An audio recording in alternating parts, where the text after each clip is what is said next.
This is another post of this is another post of my director series. My last director series was Hayao Miyazaki, and this one is Sofia Coppola, right?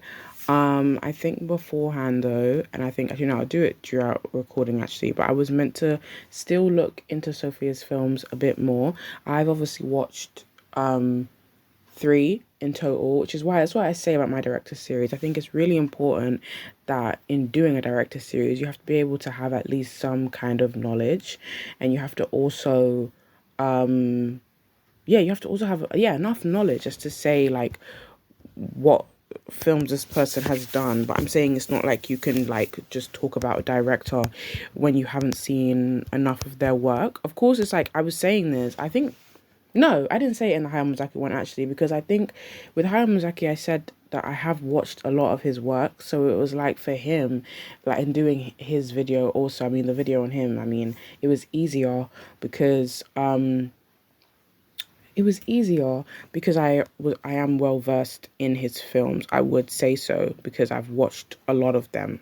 Like I don't tell no lie with that. I love Hayao Miyazaki, and I'm like, he's one of my favorite directors. I'm thinking I might have said that in the episode as well. He's one of my favorite directors, and that's why that's why I feel like I was able to say a lot about him versus saying about Sophia, which is only three. It's like three, you say three versus with Hayao Miyazaki, there's like, I don't know, it's three out of like, it's like three for Sophia, and then with Hayao Miyazaki, it's like versus like 10 or 12. I remember I did a ranking list of Hayao Miyazaki's, but let's move on, okay? Right. So, obviously, Lost in Translation, Priscilla, The Virgin Suicides, The Godfather Part 3. But, okay, that's obviously not her, that's not her being a director, remember, that was actually her acting. I don't know. Let me actually see. Did she didn't direct in this. She didn't work on this. Yeah, she was in this with her father, right? That was who she was in the film. Like she will see it was put in there by her dad. But like I'm saying, like if we talk about just her as a director, you mainly have like I said, Lost in Translation, Priscilla, The Virgin Suicides, Marie Antoinette, The Beguiled, Bling Bling. Obviously no, one that I watched just yesterday, which was one of her, like probably one of her earliest. I think it was Lick the Star, because Lick the Star came out obviously in 1998, but then of course she'd done a lot in the 90s if we're talking about before you really knew of her well. Like even how when Priscilla came around, it was like for me as though it was like a new introduction into Sophia, though as a director, because I didn't know much about her in general. But then it was like with Priscilla I was able to like see her work again. I mean, I never knew, like obviously it's like today's years old. I was like, I never knew that she did Virgin Suicides or that she did Lost in Translation. I know Lost in Translation is a really good film and I haven't seen it yet. This is what I mean. I can't talk about that. So that's what I mean. We'll probably do the video again. In order, like we would do it again in order to like talk about like most of them, right? But I was still going through most of them. I think I want to say I've watched Marie Antoinette. I don't think I have. I remember with Marie Antoinette, I was watching it on DVD once. I don't think I watched it, but we all know the iconic line, "Let them eat cake." So, we all know that. We all know that famous line. But obviously I can't talk about that film either because obviously, as I said, I haven't seen it and I don't know much about it. But I meant, so she was really like, okay, so like 1807 and then 84 and 1991 and 84. She did Frankenweenie. I remember that was a Disney film. And a Merry Christmas. But anyways, I feel like I should start. Oh, and she also did what? A Star Wars film as well in the 1990s. Interesting. But I feel like I should start off in a way we could actually do it in um order anyways, because in the three films that I'm talking about, we'll do it in order. Priscilla would be the last one because obviously it came out in 2023, but Lick the Star obviously came out in 1998. So we'll start with Lick the Star, right? Yeah, 1998, and then Virgin Suicides was 1 year after that. But anyway, sorry, sidetracking me. But yeah, so we'll start off with Lick the Star, right? I really love Lick the Star. Like, I think, what did I put in my letterbox review? I was saying, I recited to Cherry Bomb lyrics because it gave obviously teen angst. And that's what I also found in Totally Effed Up by Gregoraki. I found that in the same similar. I found that in the same similar way. Yeah, just wait. So I found that in the same similar way of like of like how it's teenager angst and how it's like, you know, it just showcases, yeah, teenagers and in that time. And I think obviously what I said was that like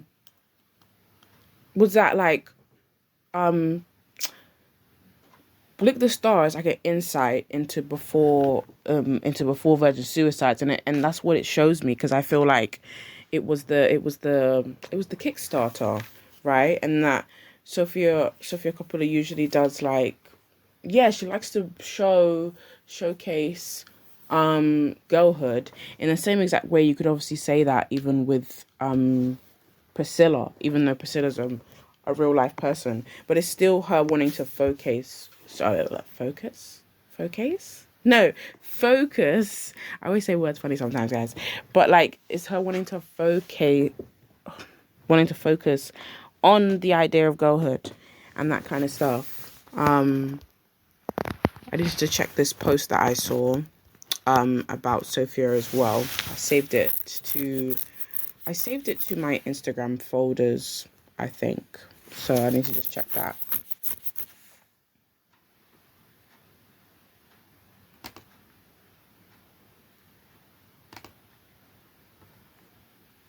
So yeah, I need to check that post to see what was it was saying about Sophia, because obviously when I saw it, I was like, okay, it could help me in the process of this video.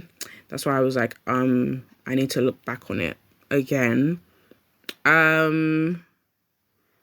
While I'm looking for that, like I want to still dive into Lick the Star, of course, but Lick the Star was obviously, it was about like, yeah, the movie for me, when I say about the plot, I feel like I don't really know if it really grabbed me.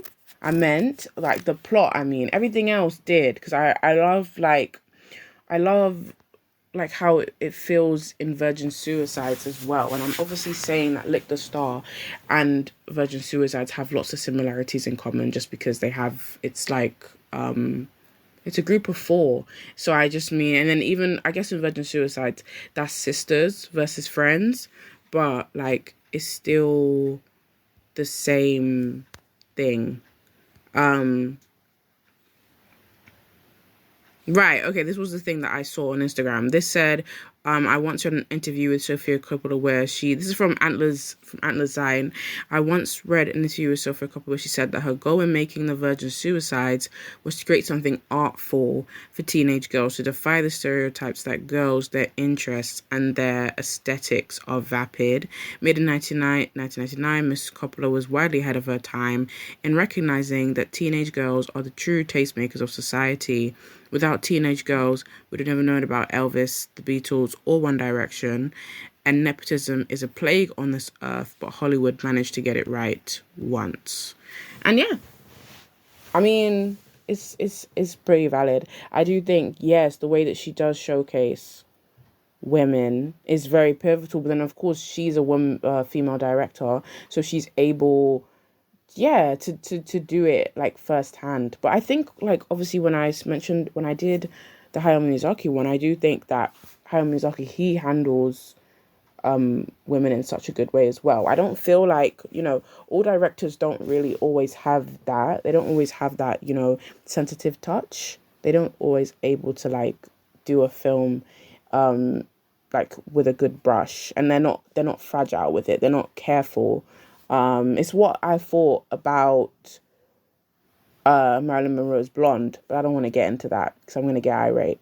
But like, obviously, I thought with Blonde, and I think that was obviously directed by a male director, and then that just felt like, it's just it. I don't know, like it's glorifying the woman experience in some aspects, but I feel like, of course, when a woman director does when they do a film or any kind of thing, then you can tell that it has their hands on it, and you can also tell when a man is directed and written by a woman, because we can see that they have all these signs that we would sometimes call unrealistic, but they're also they're also not they're also not unrealistic, because it's an ideal. It's actually our ideal. It's just they don't really get like taken seriously, of course, because it's what I've been thinking about.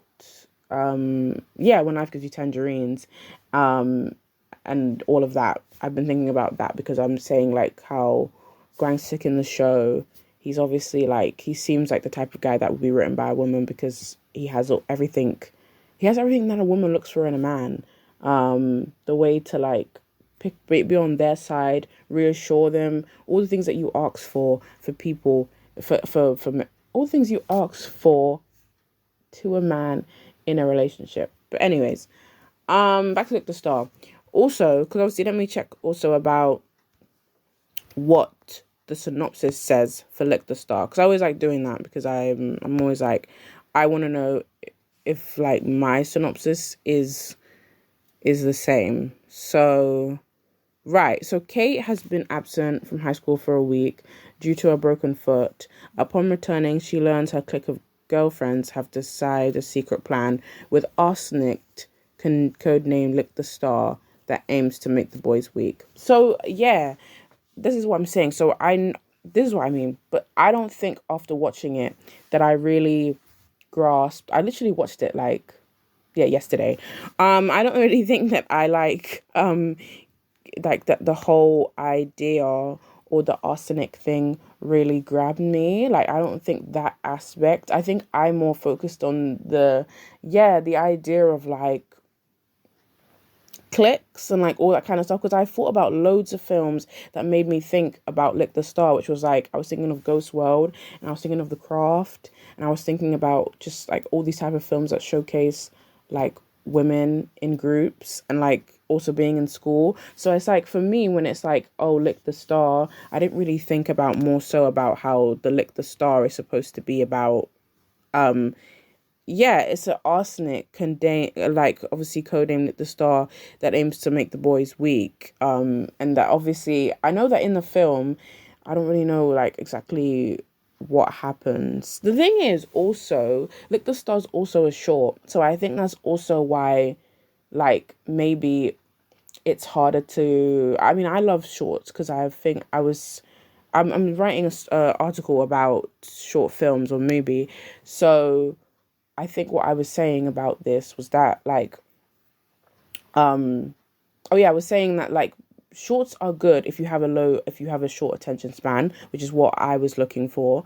They are good in that aspect, but then again, I also feel like they're not that good all the time, because I think sometimes when you have a longer film, you're able to pick up the story like longer. It's more as a thing like you have a longer time to be like, oh, I get it now. Do you know what I mean? But it like, obviously I'm saying like short films are a bit like, they're a bit fast paced, and I don't feel like they're slow unless they're horrors. Because I think I watched another short film which was A Touch of Crude on Mubi as well, which obviously was supposed to be a kind of like thriller, so to speak. So obviously that was more so like, oh, it wasn't fast paced, it was slow, even though it was short, of course. It was short, but it was still able to like you know, make you kind of understand what's going on. And then I also think with the type of film that Touch of Crude was, it's silent, and also, yeah, it's silent, so it kind of feels like you're writing the story anyway.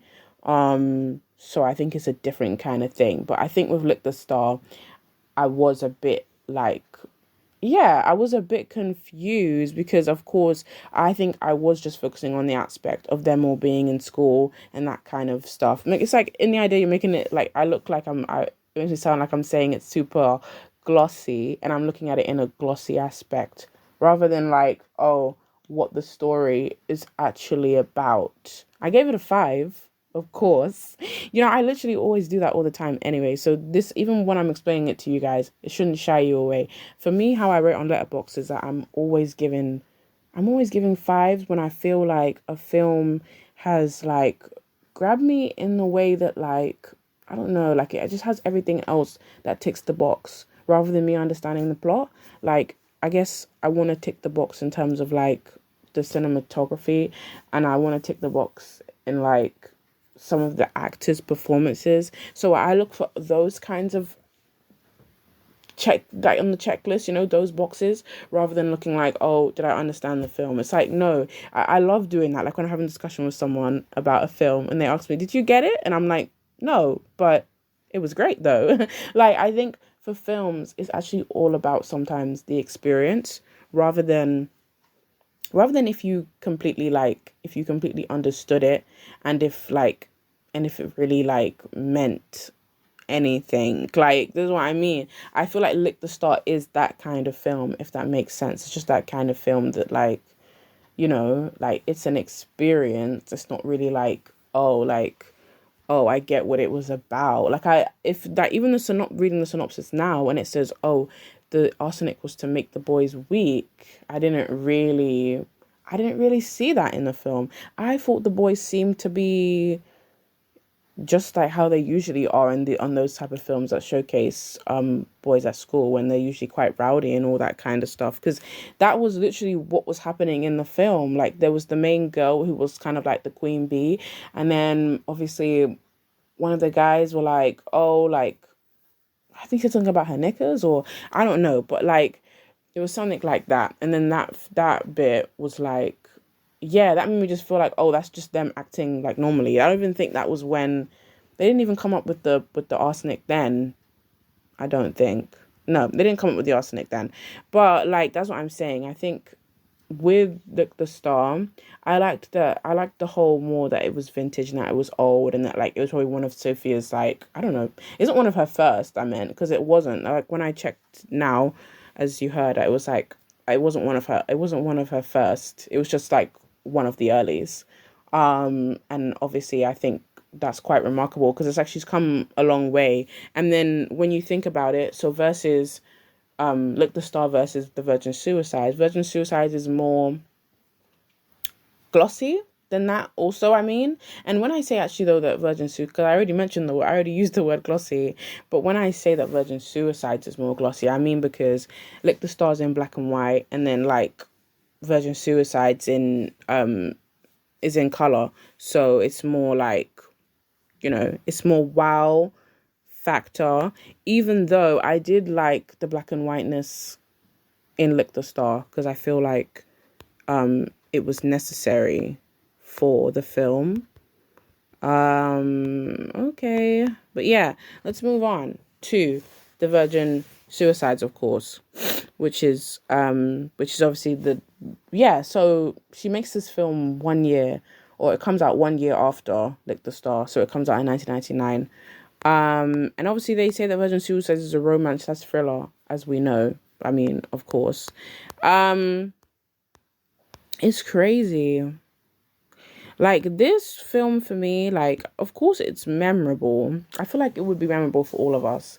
In a way. I feel like it'd be memorable for like generally all of us, but it's just like it feels like a one-time film. Even though, of course, I like the line in the film where obviously, Mr., you don't know what it's like to be a 13-year-old girl. And I'm like, yeah, girlhood. But no. So yeah, of course there's that line, but I think like If you were to ask me if I remember the ending, I don't. I don't. It's like sometimes I need a rewatch of film sometimes. But anyways, the synopsis says that the story revolves around a group of guys who become obsessed with the girls of a conservative family. So, and I swear because yeah, it's the virgin suicides, and I don't know, but like yeah. This says, what is the point of virgin suicides? The virgin suicides is I don't know how to say that word. An elegy to the power of first feelings, including betrayal, when we grew old enough to no longer believe in the simple stories our parents told us about the world they built. A world that turned out to be as insecure as a teenage girl looking in the mirror as a city built on a swamp. Right, but this is what I'm saying. And then no, okay, yeah, the virgin suicides is scary because obviously, and I guess that's why it has that romance thriller aspect because they all end up killing themselves, basically. It's like if you don't know that now you know. But then again, I'm always like to myself, people must know. Like sometimes when I talk about films, I'm like, you must know. And I think with Sofia Coppola, like people do know. Like she's one of the, yeah, Sofia Coppola is one of the greats. If like, do you know what I mean? That's not even me. That's not even me just joshing. Like that's actually a fact. So it's what I was. I think was I doing that in the last episode? I think I was saying like how when you say an actor is great, like it's not even just a opinion, it's literally just a fact. Like, or I said this maybe in one of my episodes already, but I just mean like I think I was saying how Ralph Fiennes, he's an actor, he's one of the greats. I'm not just saying that, it's just true. Like we've seen it, we've literally seen it. And Sofia Coppola is one of them too. I think next to her would be, there's a lot of like different female directors, but next to her would be like Greta Gerwig and other female directors, of course. There's a lot of them, do you know what I mean? And I'm so happy for that. So exactly, all of them die. So right. I was reading about Trip in it. It's just like, what does it say? That Trip he suddenly just got sick of her. But I swear in the film he gets sick of her because remember, I don't even know. I know that they're a conservative family, right? And that people try to pursue them and then they say no. And then obviously she one of the older sisters, I swear, she gets she right. Or okay, no, one of them does obviously lose their virginity, I think, because this is the thing. Of course, it's called virgin suicides, and it's like, you would assume that they don't actually lose it, but they do actually. Um, um, what's it called? I know that one of them do, and then I think, I think it's to Trip, or is it to Trip? Actually, don't quote me. Don't quote me. I don't know if it is to Trip or not, but then, right, because this is the thing. He does the classic like the classic cliche, which I think obviously what makes this film so good and I mean so realistic. I mean in the terms of that, she does give herself away to him, and then he just drops her, which is just it's just classic. We said it's just classic guy, or classic even, I guess, classic even the prototype of what Sophia was trying to look at, like just the classic what do you call them, classic jock type in a lot of films. This is to say that they always just want a challenge, but they don't necessarily want to keep the girl. They don't want to keep her. They just want to, they just want her for a good time, and that's all. Um, yeah, and it's actually sad because, yeah, Cecilia was the first one out of the sisters to go, which is the saddest thing actually because she's obviously the youngest. But yeah, she was the youngest, and that was actually very, very sad.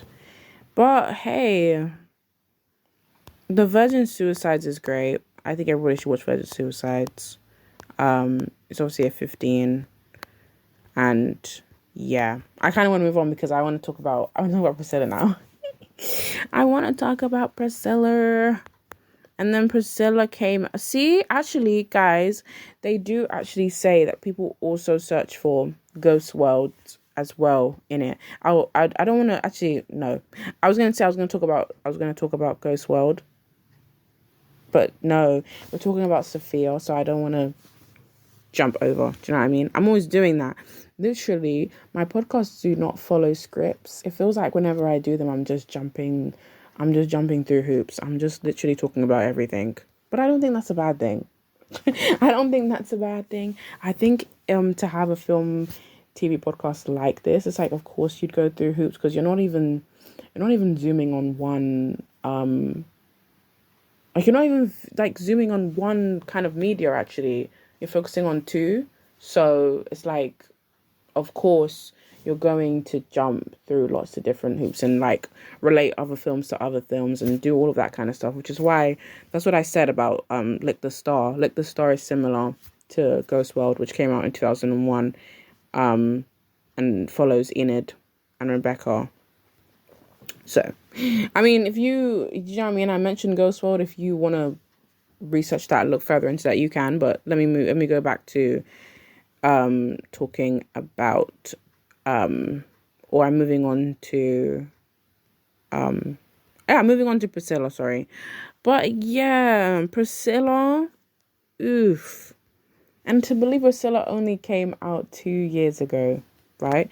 Priscilla only came out 2 years ago. It doesn't even feel like that. It doesn't even feel, I think Priscilla's on my wall. Yeah, it is. Lol. It doesn't even feel like that as well. It doesn't feel like Priscilla came out 2 years ago.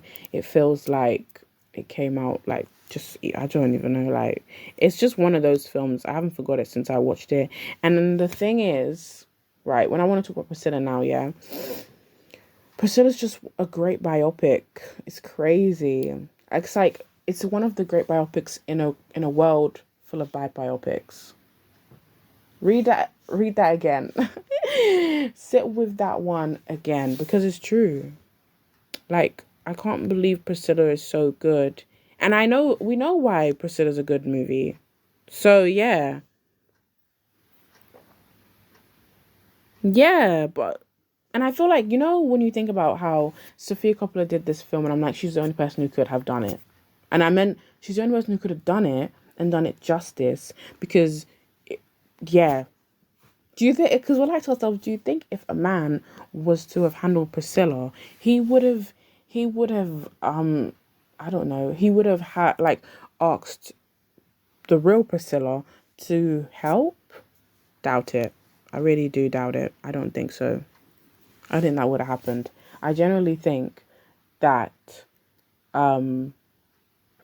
what's it called? If a man had handled Priscilla, it would have gone in a complete different way, and it would have been titled Priscilla, but it would have been all about Elvis, which is just very annoying. Because of course they already had Elvis films already, right? Because they had the what was it? The Baz Luhrmann one, obviously that had Austin Butler in it, and obviously that was titled Elvis, and it was about Elvis. But I'm saying if a man director was to have done Priscilla, it would have been called Priscilla, but it would have been all about here Elvis, and I would have been mad. I would have been mad. Of course, what Sophia did was that she worked with Priscilla Presley on this film, so she's not even like she could mess up in a way. Do you know what I mean? But no, I mean, of course you can. I think as a director, of course you can mess up if you're just not careful. But it's like because she was working with Priscilla, she was able to just have the facts rather than just like put in stuff that just I don't know. You know, because sometimes with biopics, I feel like sometimes I don't know. People say sometimes with biopics, which goes wrong, is that sometimes the casting isn't right. That's one thing.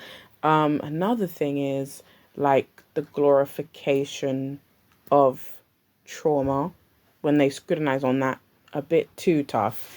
Because obviously if I think about that, I already mentioned Blonde, and then what was the other one as well? The Amy Winehouse one. I didn't watch it.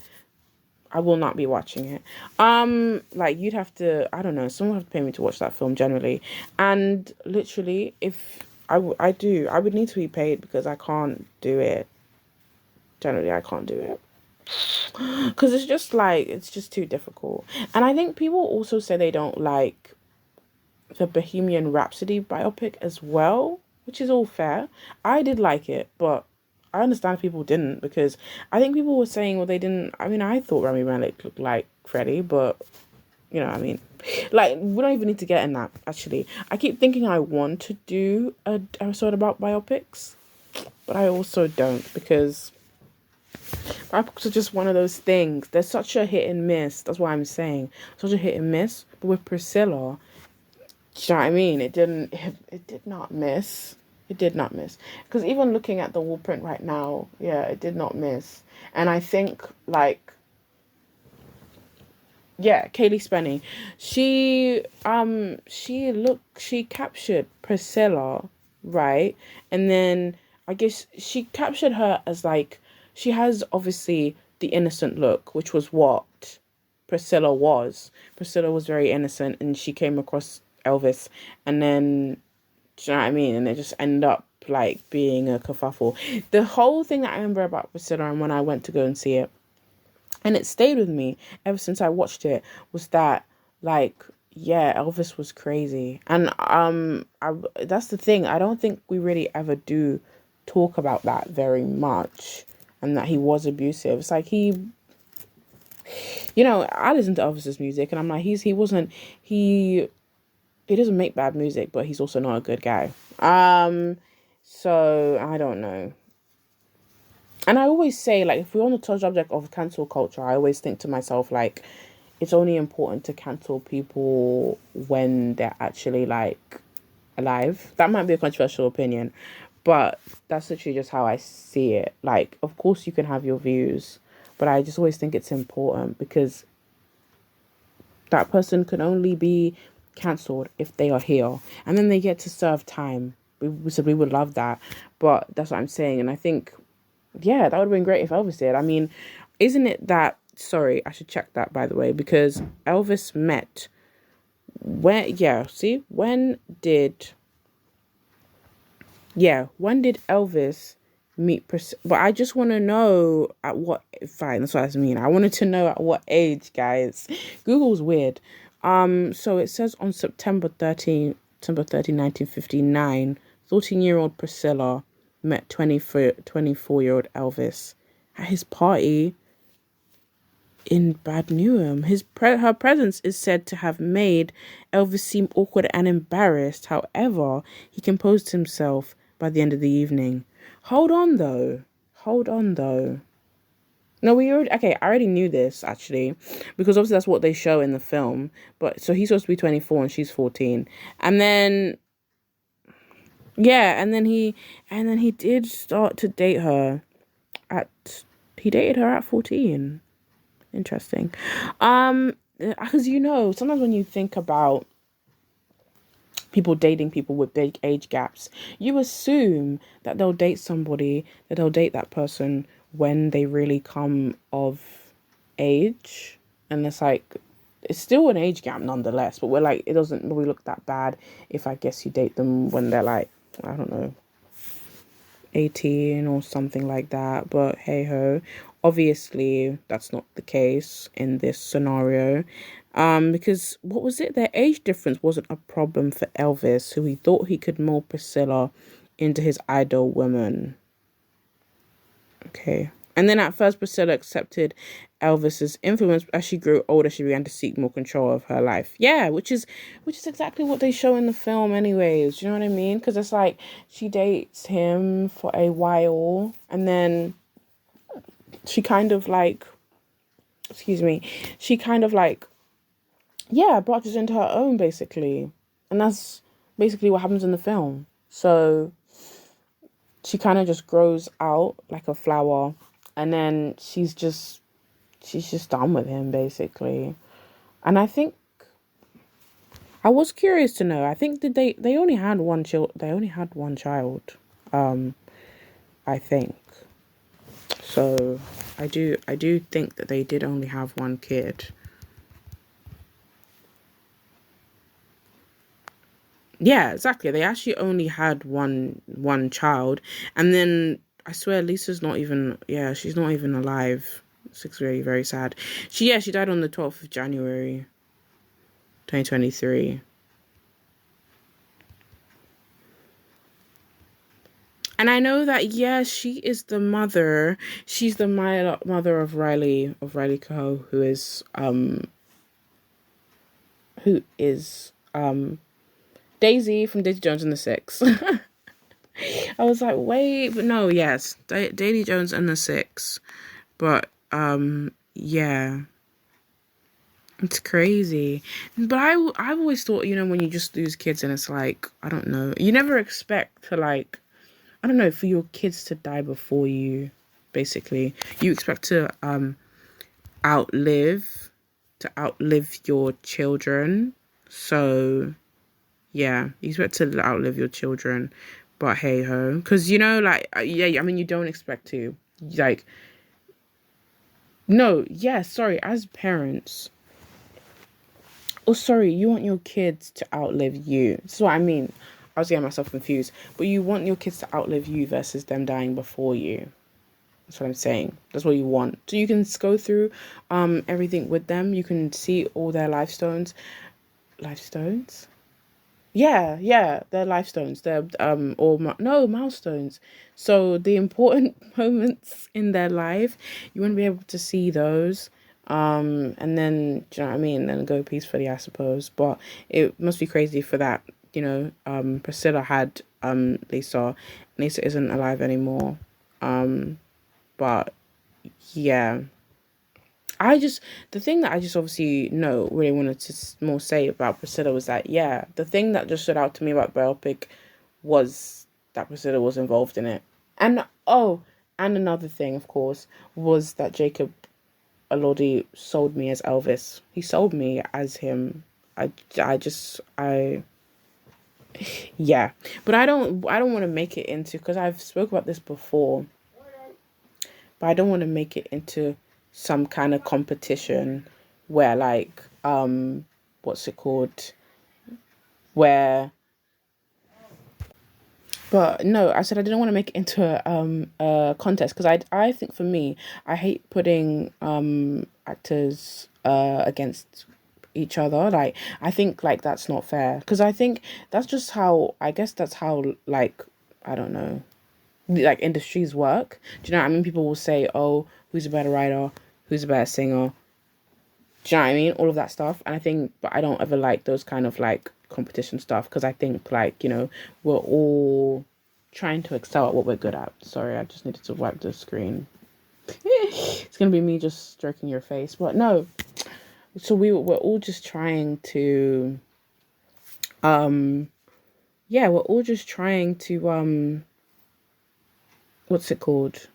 Yeah, we're all just trying to excel in what we're good at. That's why I said I don't really like that idea. But of course, with Elvis, with the two Elvises that we have, of course, Austin and Jacobs, I was more aligned with Jacobs. And I don't know. Maybe it felt like, I don't know, if we just compare both Elvis adaptations, maybe it's like, I don't know, like we were able to get a better look at Elvis, because it's Elvis through Priscilla's eyes. So maybe it's like it's different, because I guess with the Elvis film, it's actually just centers Elvis.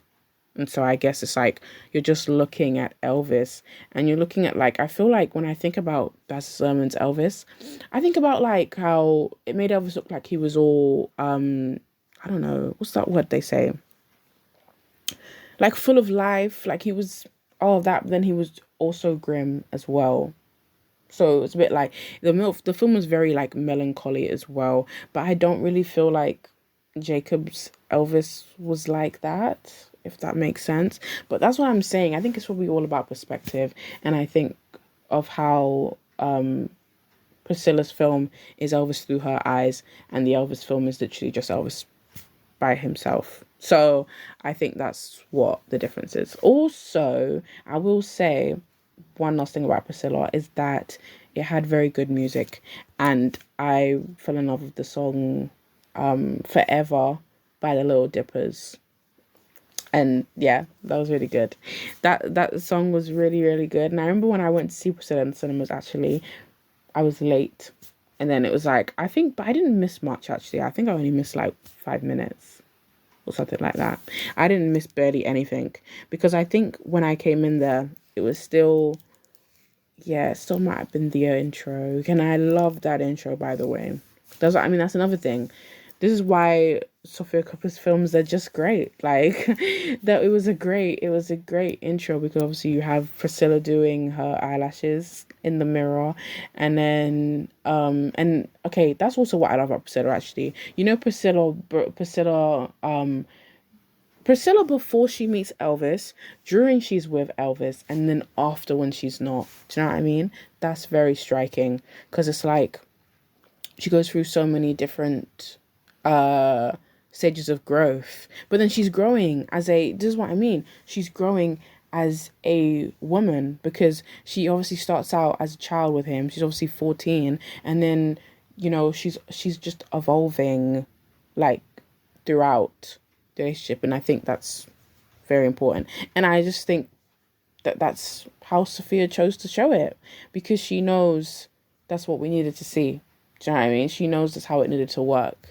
And I do think that is the main importance thing in biopics anyways, because I guess you can't just throw us into a story of a celebrity and like, I don't know, it feels like we don't know anything about them, you know? It's also what I think about my other favorite biopic aside from this one is obviously Rocket Man, which has Taron Egerton in it, and I think I like that one because obviously it still takes us through the ages, as I said, because like we meet Taron when he's young, and he seeks love from his father, and then do you know what I mean? And then he just grows up more and more and more, and grows more into himself, and that's the main importance, really. I don't think that it would be complete without me singing in it because I sing in most of these podcasts, except I sang in Two and a Half Men. Hold me, kiss me, whisper sweetly. And no, this is actually where I should leave it off actually. And I think also if you haven't seen Priscilla, but even if you actually haven't, this is the thing, even if you haven't, I think you should listen to Forever by the Little Dippers. I do, because it's a life-changing song. And you know what's so great about that song actually? See, let's even dive into the track, right? What's so good about that song is that the intro is great. I feel like I'm entering a new world before the lyrics even start because it's so sparkly, and it feels like my ear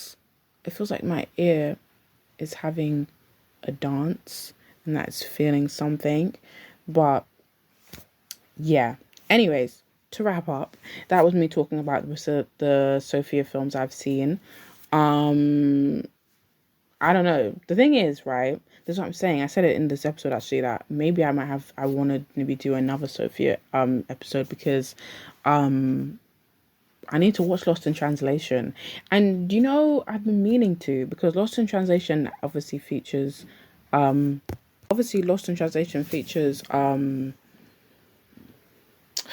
it's that guy, but I've usually seen him in Wes Anderson films, right? But that guy and Scarlett Johansson, right? So that features them, and I know that it's a very popular film in cinema.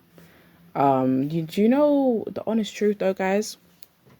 Even to end off, I haven't been watching many shows, or even, sorry, I was gonna say I haven't been watching many movies. That's a lie, because sorry, I'll tell you why that's a lie. Because I've been I've been doing my movie challenge, which is due to come out on Substack very soon. But I've been watching a film a day. So how that was me telling lies. I was actually about to lie to you guys and say I haven't been watching films when I have. So actually, I have no excuse as to why I haven't watched Lost in Translation yet. Except you never know. You literally never know. I could probably watch it on this challenge like as we go. I love that I've been doing so well in this movie challenge, and I've been on a streak like I've been on a streak since the 11th of March, and I love that. Do you know what I mean? I think I've only missed out one day, but that doesn't matter because you know what I mean. I was like to myself, I make the rules in my movie challenge, and I was like, I don't have to watch a film every single day, but I do have to watch as many movies as I can. Do you know what I mean? That's what I do need to do. That's fine, but not. I don't have to watch one every single day because I don't think you physically can. If you can, let me know. But I mean, I don't actually think you can because there's too many. It's not even like, oh, there's too many hours in a day. That's what I was about to say, that kind of phrase. But it's not even that because I just think sometimes it's like you're busy and you actually can't. Like if I think the days when I can't watch a film is when I go out, and then it's like I just find it difficult. I'll try to watch the film outside even, but it's just like you just don't have time because you need to be, you go outside to like be social, unless if you're like me and you go out and like you go out by yourself and then you're coming back in. So if it's like that, then it's cool because you can watch the film by yourself. If you're with people, then you can't. So anyways, watch Sofia Coppola films. Um Also, a question posed to you actually, because it's one I've always found interesting. I know that people don't really like Sophia as an actress because they say that they don't really feel like. Sorry, my throat's going funny. They don't feel like I have booked 46 minutes, so it's fine. They don't feel like Sophia is that good of an actress. As she's a director. I think people say she's a better director than she is an actress. Hey, I wouldn't go as far to say that because I haven't seen her in Godfather actually, but people say they don't really like her in that film. But you know who I think a lot of people who do probably say that is men who are obsessed with the Godfather, and we know that Godfather's like it's a man film, if that makes sense. Not that women don't like Godfather, I meant, but I just mean, do you know what I mean? You just hear men like all the film bros, you hear them talk about Godfather like it's a trophy. Hey, but not saying that it isn't, right? Just want to say that. I don't want to say that it isn't, but I'm just interested to know if people do think she's a better actress versus director. And I think she's also similar in the way that Greta Gerwig has also been in her films. Or actually no. Well, Greta Gerwig's been in her films, in her own films, yes, which is very interesting. But I don't think it's the same, actually. The way that Sophia has been in Godfather, because that wasn't her film, it was her dad's film. But, like, I just mean, yeah, so she's not actually in that lane. But obviously there's people like Greta who go in their own films, and also, who was it? Also Phoebe Waller-Bridge, who did Fleabag. She was obviously in Fleabag, and she directed Fleabag. So I don't think she's in that lane, but I'm just curious to know what you guys think. But thank you so much for listening and for watching, of course. I might do more recorded videos depending on how I feel. But yes, thank you for watching. Hope I see you in the next one.